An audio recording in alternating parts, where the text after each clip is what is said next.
Le 80e anniversaire de la mort d'Anne Frank, cette adolescente juive morte en déportation, victime innocente de la barbarie nazie, est célébré dans la même période que l'enterrement de ces deux enfants juifs israéliens, Kfir et Ariel Bibas, assassinés, eux, par les terroristes du Hamas, dans des conditions si atroces que la famille a demandé à la presse de ne pas les révéler. Auschwitz, et 80 ans plus tard, les massacres du 7 octobre, à la lisière de la bande de Gaza, où dans les deux cas, ce sont des innocents, des femmes, des enfants, des bébés juifs qui ont été assassinés, comme si le monde n'avait pas changé en 80 ans, rien retenu du passé, comme si l'histoire balbutiait et se répétait, des crimes gratuits de juifs odieux qu'aucune cause au monde ne peut justifier. C'est dans ce contexte que le judaïsme nous invite ce Shabbat à justement nous souvenir d'Amalek, ce petit-fils d'Ésav, frère jumeau de notre patriarche Yaakov. Amalek, l'ancêtre de tous les ennemis du peuple d'Israël, et dont les descendants, les Amalécites, défient les enfants d'Israël, à peine sortis d'Égypte, ces Amalécites qui s'attaquent,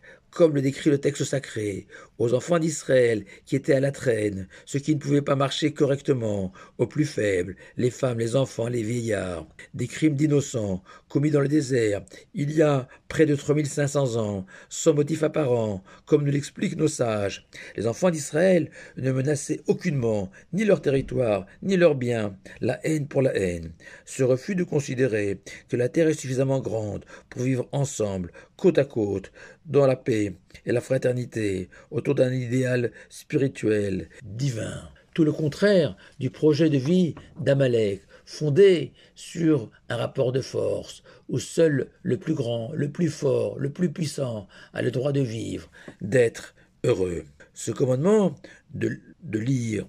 et de nous souvenir de l'histoire d'Amalek nous révèle qu'un long fil relie ces premiers assassinats d'innocents dans le désert aux victimes du 7 octobre, en passant par les juifs gazés à Auschwitz, massacrés par Khmelnytsky en Europe de l'Est, ces juifs expulsés d'Espagne ou tués par les croisades, sans oublier les millions de morts juifs provoqués par les Romains, les Grecs et les Babyloniens lors de la destruction des deux temples de Jérusalem. Tous ces morts que la Torah nous demande avant tout de ne jamais oublier, puisque le passage lu ce Shabbat dans toutes les synagogues du monde commence par cet impératif Zachor. Souviens-toi pour ne pas oublier.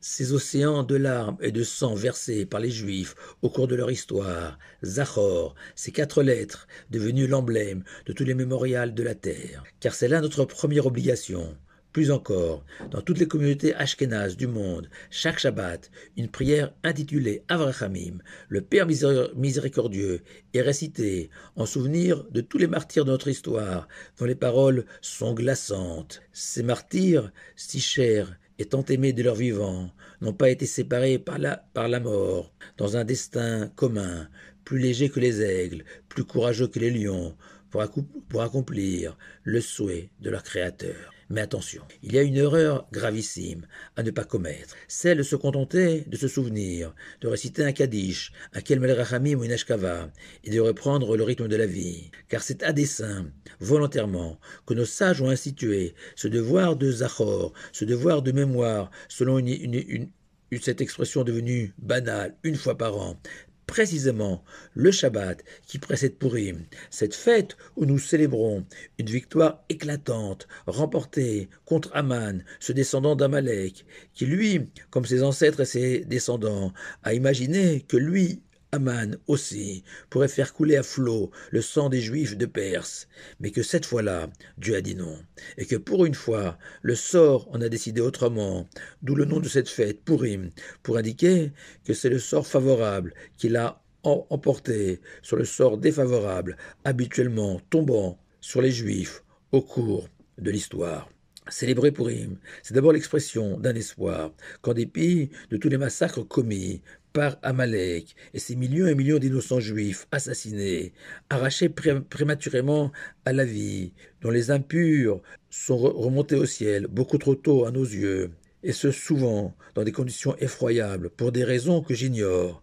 La foi juive, c'est qu'à la fin des temps, Israël l'emportera contre Amalek, car ne l'oublions jamais, même si des millions de Juifs sont morts, comme des martyrs au cours des siècles, d'autres ont survécu, destinés à venger le sang versé, et même si une bataille a été perdue, la guerre contre Amalek sera gagnée. Et ce sont les derniers mots que nous lirons ce Shabbat en conclusion du passage de Zachor. Timchet Zacher Amalek. Rassure-toi, nous dit Dieu, toi qui aujourd'hui es endeuillé par la mort de ces enfants bibas, comme toutes les victimes du 7 octobre, et ces soldats, ces pères de famille, ces maris, ces enfants, ayant donné leur vie au combat, à Gaza ou au Liban, pour protéger leurs frères, sache que la victoire est au bout du chemin, au terme de l'histoire de l'humanité. D'où nous tirons, nous, une telle assurance, une telle conviction, alors que rien n'a vraiment changé en 3500 ans,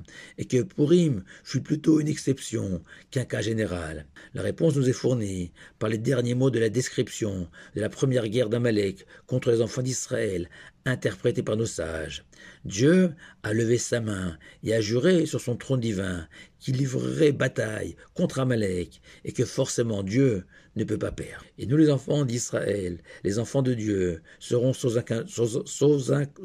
aucun doute possible les témoins et surtout les acteurs de la réalisation de la promesse du Tout-Puissant. J'effacerai le nom d'Amalek de la terre. Comment effacer le nom d'Amalek? Le vaincre. D'abord en comprenant que le peuple d'Israël a un ennemi unique, protéiforme, à plusieurs visages au cours de l'histoire, et que pour triompher d'un adversaire, il faut d'abord identifier sa force et sa faiblesse, et que nos sages nous l'ont révélé à travers cette parabole que vous connaissez tous, que les enfants d'Israël, peu après leur sortie triomphale d'Égypte, les miracles de la mer Rouge, le don de la Torah, étaient semblables à une marmite bouillante d'eau, et qu'un homme a alors osé plonger sa main dans cette eau bouillante. Il s'est brûlé gravement. Mais qu'importe, les spectateurs, les commentateurs, les juifs eux-mêmes en ont déduit que l'eau n'était pas aussi bouillante qu'il en avait l'air. La preuve, ce monsieur Amalek y a trempé sa main, et qu'importe qu'il en a été brûlé au dernier degré. Ainsi, il y a près de 3500 ans, dans le désert, Amalek a été vaincu, quand par la suite, la Babylonie, la Grèce, la Rome antique, l'Espagne, et plus près de nous, Hitler et tous ses complices, ainsi que les principaux responsables des massacres du 7 octobre. Mais qu'importe, le doute est là, insidieux, insinuant l'éternelle question de l'apparente inaction, l'absence de Dieu, devant la mort de tant d'innocents. Et même sans aller jusqu'à l'abandon total de la foi, comme certains de nos frères, mais chacun d'entre nous est une victime d'Amalek, nous faisant douter, qui plus qui moins, de la force, de la valeur de notre Torah et de nos mitzvot, de nos bonnes actions face à nos ennemis, ce que les chassidim diagnostiquent comme une fêlure, voire une rupture entre notre Torah et nos mitzvot, que nous accomplissons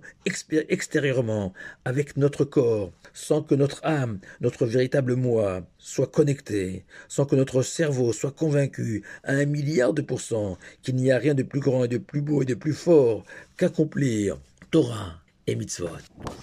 Et que c'est là aussi le message de Purim, ou comme l'explique le Talmud, au mont Sinaï, les enfants d'Israël ont accepté la Torah, mais après y avoir réfléchi, avoir pesé le pour et le contre, puis les enfants d'Israël ont prononcé cette phrase magique: « Nous ferons dans l'espoir de comprendre. » Dès lors, une Torah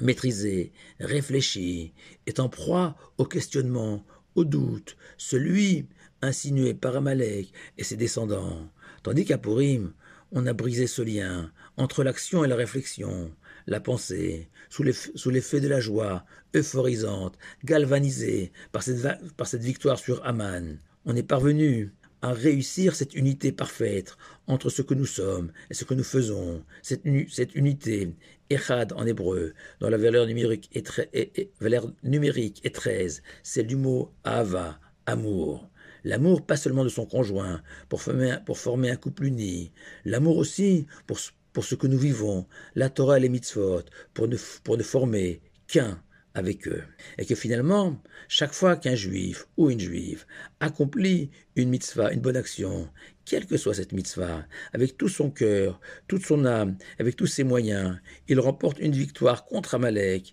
il participe un peu au triomphe final de l'histoire, et que c'est là le véritable devoir des survivants que nous sommes tous, de cette odyssée incroyable du peuple juif à travers les âges, les époques, les continents, de poursuivre le combat inachevé de tous nos martyrs.